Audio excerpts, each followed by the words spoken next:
Alright guys, there was a lot of crap on these screens. It fell off actually inside the tank when I was removing it.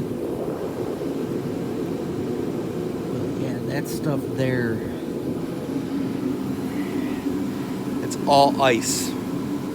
There was a lot of moisture in this tank. What I'm gonna do, spray this out. I don't know if you guys can see it or not. Yeah, there's a lot of dirt and just crud, like a waxy type film on there. Spray it with some parts cleaner. Clean everything up. And then you can see there's a lot of water and moisture and nasty crap in there. Can't really see it on the camera. I was wrong. There was no gasket on here, but there is this rubber O-ring here. Is what held that, seals that up. So what I'm gonna do is I'm gonna get some parts cleaner and clean all this crap out of here too. Real quick, I know a lot of guys watch these videos, and hit pause and stuff. I did. Hit pause and stuff, and they start tearing stuff apart. Real quickly, tools you're gonna need for your positive and negative. It's a 9/16.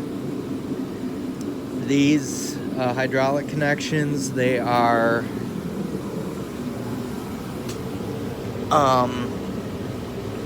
sorry, real close to my face. It's an 11/16 and a 3/4, and then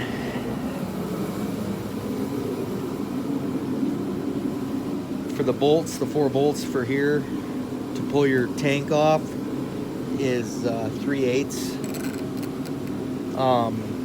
It was a pain in the butt to get a ratchet and just a regular long socket in there, so I had to put 2 extensions on and to spin them off. For your cover bolts, there isn't bolts. There's these little brass twist bolts I have on my other plows. These have broke off, so we've drilled them out. We got new, I guess you'd call them nut clips, they clip onto the steel. These right here, we've gotten new ones, and we've just run bolts in them. Those, the mount bolts for your motor. Your motor is, I think, a 9/16. Yes, 9/16 for those. That's what you get for putting steel into aluminum, is that white oxidization. So what I'm going to do right now, that's it for the tools.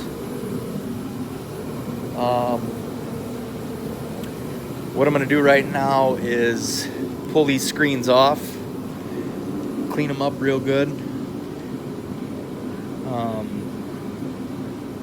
clean this around where the tank mounts up to the motor, get everything back together,